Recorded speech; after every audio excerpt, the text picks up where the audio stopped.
A medida que se aproxima la eliminatoria contra el City, lógicamente cualquier noticia que viene precisamente de Manchester es importante para el Real Madrid.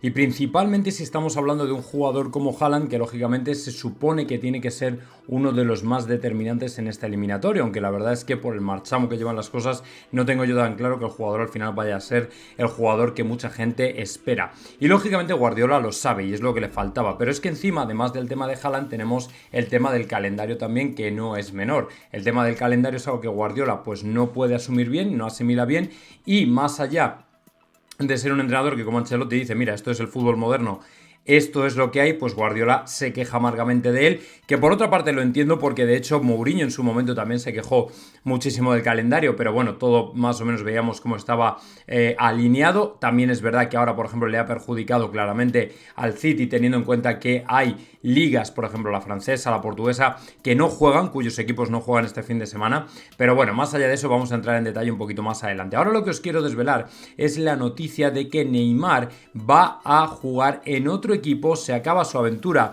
árabe y mucha gente se pregunta dónde lo va a hacer, porque hay curiosidad, hay interés en saber cuál será el próximo equipo de Neymar, puesto que ya con la edad que tiene mucha gente pensaría que podría estar descartado para todo. Pues bien, no es así. Neymar va a jugar en el Santos, va a volver a sus orígenes, su aventura árabe va a terminar, lógicamente con más pena que gloria. Esto es algo que solamente creo los árabes eran los únicos que no se percataron, yo creo, de quién es realmente Neymar, y finalmente va a ocurrir así. Neymar estuvo en el vestuario del Santos en la previa a la final contra el Palmeiras e informó a los jugadores integrantes del Santos que regresará en 2025, es decir, el año que viene Neymar podría volver a Brasil a jugar efectivamente en el Santos, que lógicamente ya no tiene nada que ver con el jugador que asombró en su momento antes de llegar al Barcelona. Estamos hablando de los años 2010, 2011, pero que sin embargo ha sido un jugador que, nos pese a muchos, es cierto que ha sido desde luego uno de los jugadores más talentosos que ha pasado por la Liga Española, junto con Cristiano Ronaldo, con Messi y otros. Entonces, hombre, yo personalmente creo, como digo, que no va a cambiar nada, que ahora mismo ya la carrera de Neymar está completamente definida, pero sí que es verdad que a sus aficionados, a los brasileños, a los aficionados del Santos,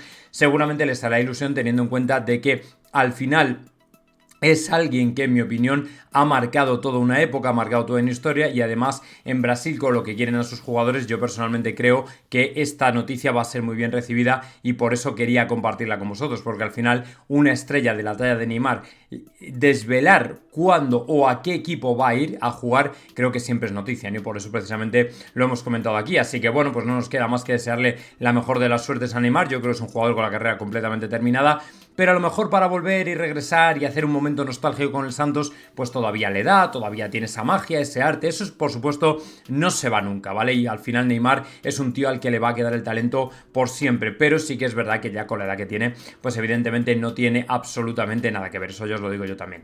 Sin embargo, el tema de Neymar no es lo más importante. Lo más importante, por ejemplo, es escuchar a Guardiola quejándose amargamente del calendario, que además, por otra parte, es verdad que no lo hace de forma baladí, sino que lo hace con toda la intención, teniendo en cuenta que es que tiene toda la razón. Ayer lloraba un poco también porque decía que claro, que ya para la Premier se descarta, que tal y cual, y bueno, pues aquí lo vais a ver quejándose del calendario. No os lo voy a poner porque está en inglés y está el chiringuito, pero bueno, os voy a ir traduciendo para que entendáis lo que va diciendo. Voy a quitar la música y listo.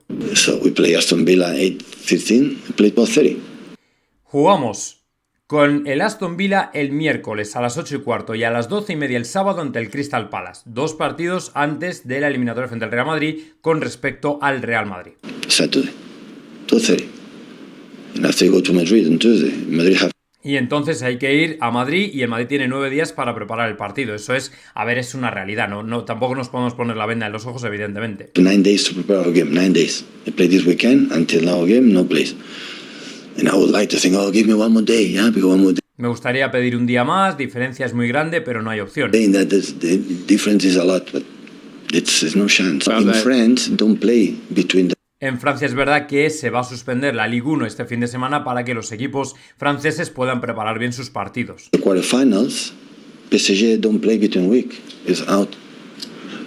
You have a time to do it. So in Portugal, I don't know, play on Friday when we for Champions. En Portugal juegan el viernes, por ejemplo, para que les dé tiempo también para preparar sus encuentros. Because one day is a lot of difference. There's a lot of difference in this stage with the injured players, with the accumulation of games and games. Bueno, yo creo que esto es verdad que aunque se queje amargamente, lo cierto es que él sabrá reconocer que en otros momentos, en otros años, en otras temporadas, ha sido al Real Madrid el que se le ha perjudicado como a tantos otros equipos. Entonces yo creo que en este sentido tampoco hay que darle demasiadas vueltas a la historia. Yo personalmente creo que, bueno, pues es verdad que este año a lo mejor le ha podido perjudicar al City, pero como decía Ancelotti, otros años nos ha perjudicado a nosotros y tampoco puedes andar llorando por las esquinas porque al final vas a tener que jugar sí o sí y a nadie le va a importar, vamos, les va a importar cero el calendario, o sea, es que les va a dar absolutamente igual. Entonces en este sentido yo creo que Guardiola haría bien sinceramente en dejarlo a un lado, decir, bueno, sí, este año nos perjudica el calendario, pero al final otros años nos ha beneficiado, otras veces nos ha beneficiado, otros años perjudica a otros equipos.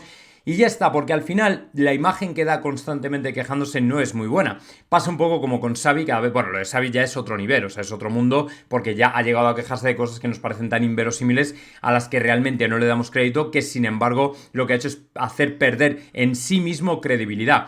Porque cuando un entrenador está quejándose constantemente de unas cosas y otras, al final lo que pierde es credibilidad. Pero bueno, más allá de eso, lo cierto es que Guardiola, como digo, debería tener una visión un poquito más anticipada de las cosas con la experiencia que tiene y decir, bueno, pues este año el calendario nos ha perjudicado a nosotros, listo, miramos para adelante, miramos al futuro y ya está, tampoco vamos a andar llorando por las esquinas porque al final, lo primero que nos va a dar igual y lo segundo que es que además hay otros años que se le ha perjudicado a otros equipos, así que no hay más drama ni más historia. Por ejemplo, de lo que sí debería quejarse un poco más es de que ahora mismo uno de sus jugadores estrella, que es Haaland, esté en el ojo del huracán precisamente por sus malos rendimientos últimamente. Y es que de Haaland, por ejemplo, dijo ayer Roy Keane que es un jugador de cuarta división, pero el gran problema es que esta es una opinión ahora mismo que por lo general entienden en Inglaterra es bastante o está bastante extendida, y es que Haaland no es ni mucho menos el pedazo de delantero que asombró al mundo en las 2-3 últimas temporadas, que también os digo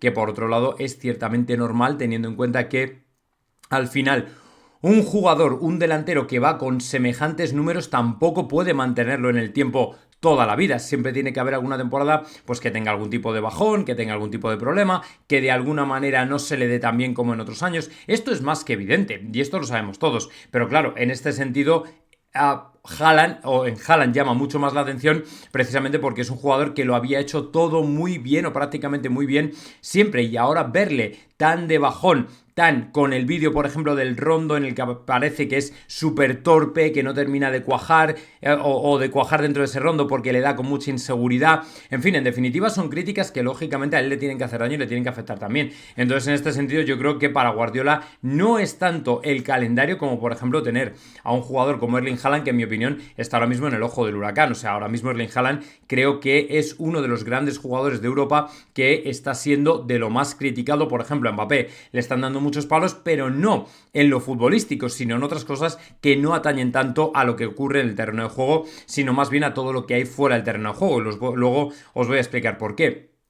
Entonces, Guardiola, como digo, creo que tiene un problema mucho mayor en Haaland que en el calendario. O, por ejemplo, en todas las lesiones que tiene o posibles lesionados que en el calendario. Pero bueno, él se ha obcecado con el calendario. Vale, yo personalmente creo que aquí no debería poner el acento, sino más bien hacerlo en la baja forma y en la pobreza de rendimiento de algunos de sus jugadores, en las lesiones, en que ya no carbura el sistema que le solía carburar, que andan terceros en la Premier, que él mismo reconoce de hecho que están prácticamente descartados para la misma. Bueno, de hecho tengo las declaraciones aquí y creo que estoy en condiciones de ponerlas porque efectivamente Guardiola ayer se quejaba, bueno, no se quejaba, decía simplemente que ellos mismos están descartados ya para la Premier. Aquí lo veis. The lead. Are they clear favourites or is that too simple? Yeah. Always choose first. Aquí dice que los favoritos son el Liverpool porque van primeros. This favorite. In the second favorite is Arsenal. In the third we are. Are you concerned that you've only got 27 points to play for, so you might run out of points? It's not in our hands. Only we can do is. Dice que no está en sus manos, que todo lo que podemos hacer es el próximo partido, pues ganar. Aston Villa next game, try to win the game. It's only we can do because always we were top of the league, we were the favorites. It was in our hands, now it's not. So it's simple. Bueno, básicamente, pues ya sabes, uno de esos llantitos que, bueno, la gente le toma ahí un poco como falsa, en mi opinión, humildad, pero bueno, que es verdad también, porque al final está en manos del Liverpool, no está en manos del Manchester City. Así que bueno, él sabrá hasta dónde lo quiere llevar todo esto y ahora ya cada uno que se haga responsable de lo que dice, de lo que piensa, de lo que hace y de cómo plantea los partidos.